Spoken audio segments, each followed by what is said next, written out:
कहानी की शुरुआत में हमें फॉस्को नाम के एक आदमी को दिखाया जाता है, जहां पर उसने अभी अभी एना नाम की एक जवान लड़की से शादी करी हुई थी, लेकिन उस लड़की का एक 5 साल की बेटी भी होती है। दरअसल यहाँ पर एना के पति मरने की वजह से उसने दूसरी शादी कर ली थी और इधर फॉस्को की वाइफ भी कुछ साल पहले ही मर गई थी, इसलिए वो दोनों एक दूसरे को पसंद करके शादी करी हुई थी। अब यहाँ पर सभी लोग काफी खुश थे और जब वो लोग घर पहुँचने के बाद फॉस्को शादी की खुशी में सभी लोगों को एक पार्टी देता है, जहाँ पर शहर के बहुत सारे लोग आए थे। यहाँ पर फॉस्को काफी बूढ़ा थे और एना काफी जवान और खूबसूरत भी थी, इसलिए यहाँ पर सभी लोग एना के बारे में तरह तरह की बातें करने लगे थे। लेकिन तभी वहाँ पर लिवियो नाम के एक लड़का आ जाता है। दरअसल लिवियो फॉस्को का बेटा होता है और वो अपने बाप की दूसरी शादी से बिल्कुल भी खुशी नहीं हो रही थी, क्योंकि बाप बूढ़ा हो चुका था और फिर भी जवान औरत को घर में ले आया। अब रात में सभी लोग सो जाते हैं और इधर फॉस्को और एना भी अपने रूम में सो रहा होता है। लेकिन तभी वहाँ पर बाहर से एक आदमी फॉस्को को नीचे बुलाता है,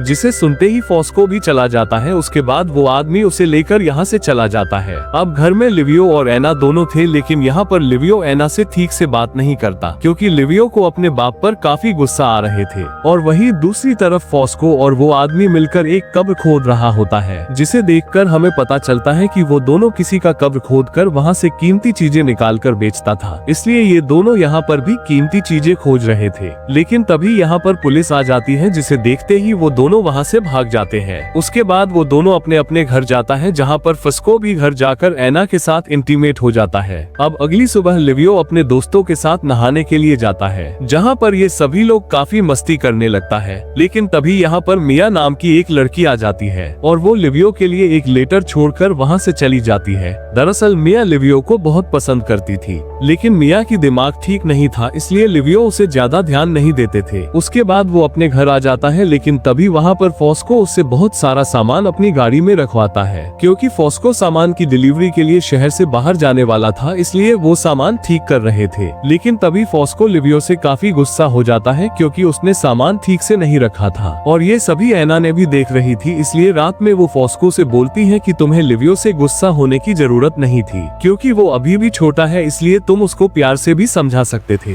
लेकिन तभी फॉस्को उससे कहता है कि तुम्हें लिवियो की तरफदारी करने की कोई जरूरत नहीं है, और इतना कहकर वो एना के साथ इंटीमेट होने की कोशिश करता है, लेकिन एना उसे मना कर देती है। उसके बाद वो सो जाती है, जिसे देखकर फॉस्को भी सो जाता है। अब अगले दिन होते ही फॉस्को अपनी गाड़ी लेकर शहर की तरफ निकल जाता है। उसके बाद इधर एना घर पर अकेली होती है, इसलिए एना किचन में काम कर रही होती है कि तभी वहाँ पर लिवियो आ जाता है और वो एना से अच्छे से बात करता है। उसके बाद वो रूम में जाकर उसकी बेटी के साथ खेलने लगता है और तभी एना भी वहाँ पर आ जाती है और वो अपनी बेटी को अपने रूम में जाने के लिए कहती है। लेकिन उसकी बेटी वहाँ से जाने के लिए मना करती है और वो उनसे कहती है कि लिवियो मुझे मिक्की माउस की कहानी सुना रहा है, जिसे सुनकर एना भी वहीं पर बैठ जाती है। अब उसके कुछ दिनों के बाद फॉस्को भी घर आ जाता है। उसके बाद वो एना को एक रेस्टोरेंट में ले जाती है, लेकिन वहाँ पर सभी लोग एना को ही देख रहे थे, क्योंकि वो काफी खूबसूरत थी, जिसे देखकर एना को कुछ ठीक नहीं लगता। अब अगले दिन लिवियो और एना बैठकर बातें कर रहा था कि तभी वहाँ पर फॉस्को आ जाता है और वो भी उन दोनों से बातें करने लगता है। अब ऐसा ही करते करते कुछ दिन बीत जाता है और फिर एक दिन फॉस्को अपने दोस्तों के साथ फिर से चोरी करने जाता है। लेकिन तभी फॉस्को को वहाँ पर एक बहुत कीमती चीज मिलती है, जो कि लाखों में बिक्री होता था, इसलिए वो ये बात किसी को नहीं बताता है और अपने घर में ले जाकर रखता है। लेकिन उसके कुछ दिनों में ही इसके बारे में गाँव के सभी लोगों को पता चल जाता है, इसलिए फॉस्को एना और लिवियो से काफी गुस्सा हो जाता है, क्योंकि उसको लगता है कि ये बात घर के लोगों से ही बाहर गई है। अब रात में एना बियर लेकर फॉस्को के पास जाती है ताकि वो फॉस्को का गुस्सा शांत कर सके, जिसे देखकर फॉस्को भी शांत हो जाता है। उसके बाद वो दोनों वहीं पर इंटीमेट होने लगता है। अब उसके कुछ दिनों के बाद गर्मी भी बढ़ने लगता है, इसलिए वहाँ पर सभी लोग एक दूसरे के ऊपर पानी डालने लगते हैं और यहाँ पर लिवियो भी एना को पकड़कर उसके ऊपर पानी डाल देता है। उसके बाद से वो दोनों काफी करीब होने लगता है और हर रोज एक दूसरे से मिलने का बहाना खोजता रहता है। लेकिन उसके कुछ दिनों के बाद एना को पता चलता है कि फॉस्को को चोरी करते वक्त पुलिस ने पकड़ लिया है, जिसे सुनते ही एना और लिवियो दोनों फॉस्को से मिलने जाते हैं, जहाँ पर फॉस्को इन दोनों से बोलता है कि मैं कुछ ही दिन में बाहर आ जाऊंगा, तुम लोगों को चिंता होने की जरूरत नहीं है। लेकिन एना को पता था कि ये सब इतना आसान नहीं होगा, इसलिए वो फॉस्को फॉस्को के दोस्तों के पास जाती है ताकि वो उनकी मदद से फॉस्को को बाहर निकाल सके, लेकिन यहाँ पर सभी लोग उसकी मदद करने से मना कर देता है। उसके बाद वो वापस अपने घर आ जाती है और फिर कुछ दिनों के बाद एना फिर से फॉस्को से मिलने जाती है, जहाँ पर वो उनके सामने काफी रोने लगती है, जिसे देखकर फॉस्को एना को समझाने लगता है कि मुझे कुछ भी नहीं होगा, तुम टेंशन मत लो, मैं जल्दी यहाँ से बाहर निकलूंगा। इतना कहकर वो वहाँ से चला जाता है। अब अगले दिन लिवियो अपनी आँख साफ कर रहा था कि तभी वहाँ पर एना आती है, जिसे देखकर वो उनसे पूछती है कि तुम्हें क्या हुआ है, जिस पर लिवियो उसे बताता है कि मेरी आँख में कचरा चला गया है, जिसे सुनते ही एना जल्दी से लिवियो के पास जाकर उसकी आँख से कचरा निकालने लगती है। लेकिन तभी वहाँ पर लिवियो खुद को कंट्रोल नहीं कर पाता, इसलिए वो एना को किस करने की कोशिश करता है, जिसे देखकर एना थोड़ी डर जाती है। उसके बाद वो वहाँ से बाहर आ जाती है। अब रात में जब ये दोनों सो रही होती है कि तभी उसके रूम के बाहर लिवियो आ जाता है, लेकिन एना अपना दरवाजा नहीं खोलती है और खुद को शांत करके सो जाती है। अब अगले दिन लिवियो एना के पास जाता है और वो एना को पकड़ लेता है, लेकिन एना लिवियो को दूर हटाकर यहाँ से भाग जाती है। इसके बाद रात को एना लिवियो को कहती है कि जब तक फॉस्को घर नहीं आता तब तक वो अपनी बुआ फर्नांडा के घर जाने को बोलती है,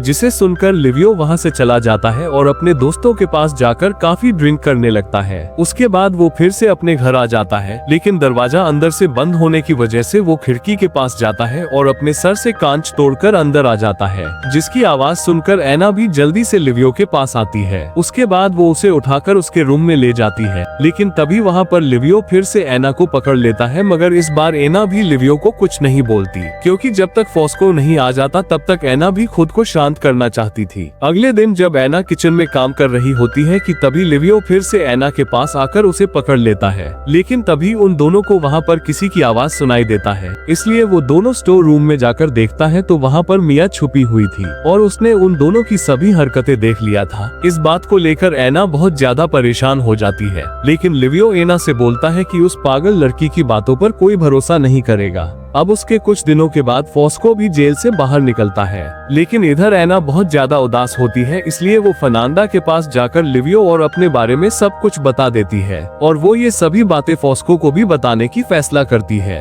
जिसे सुनकर फर्नांडा उसे काफी गाली करती है और वो उसे ये बात फॉस्को को बताने से मना भी कर देती है, क्योंकि फर्नांडा नहीं चाहती थी कि उसके भाई का दिल टूटे। इसके बाद हम देखते हैं कि फॉस्को के आने की खुशी में सभी लोग पार्टी करने लगता है, लेकिन इधर एना अभी भी काफी डरी हुई थी। इसके बाद ये सभी लोग शराब पीकर एंजॉय करने लगता है और उसके कुछ देर बाद वहाँ पर फॉस्को साइड में वॉशरूम के लिए जाता है, लेकिन तभी वहाँ पर फॉस्को के सामने मिया आ जाती है। उसके बाद वो उसे एना और लिवियो की सारी बातें बता देती है, मगर वो उसकी बातों को ज्यादा ध्यान नहीं देता और फिर से पार्टी में आकर एंजॉय करने लगता है। अब उसके कुछ देर बाद ये सभी लोग अपने अपने घर चला जाता है, लेकिन तभी वहाँ पर अचानक फॉस्को का तबीयत खराब हो जाता है, इसलिए एना उसे मलहम पट्टी कर देती है। यहाँ पर फॉस्को को एना और लिवियो के बारे में पता चलने के बाद भी वो उन दोनों से बहुत अच्छे से बात कर रहा था और वो उन दोनों को कुछ भी नहीं करता। शायद वो अपने बची हुई जिंदगी अच्छे से बिताना चाहते थे, इसलिए वो उन दोनों को कुछ भी नहीं करता और ये बात लिवियो ने भी समझ चुका था, इसलिए वो भी एना से दूर ही रहने लगता है। और तभी सीन शिफ्ट होकर हमें मूवी की अंत में दिखाया जाता है, जहाँ पर लिवियो ने सेंटिना नाम की एक लड़की से शादी कर लेता है, जिस वजह से वो सभी लोग काफी खुश हो जाता है। उसके बाद वो सभी लोग मिलकर एक फैमिली फोटो खींच लेता है और इसी के साथ ये मूवी भी यहीं पर एंड हो जाती है।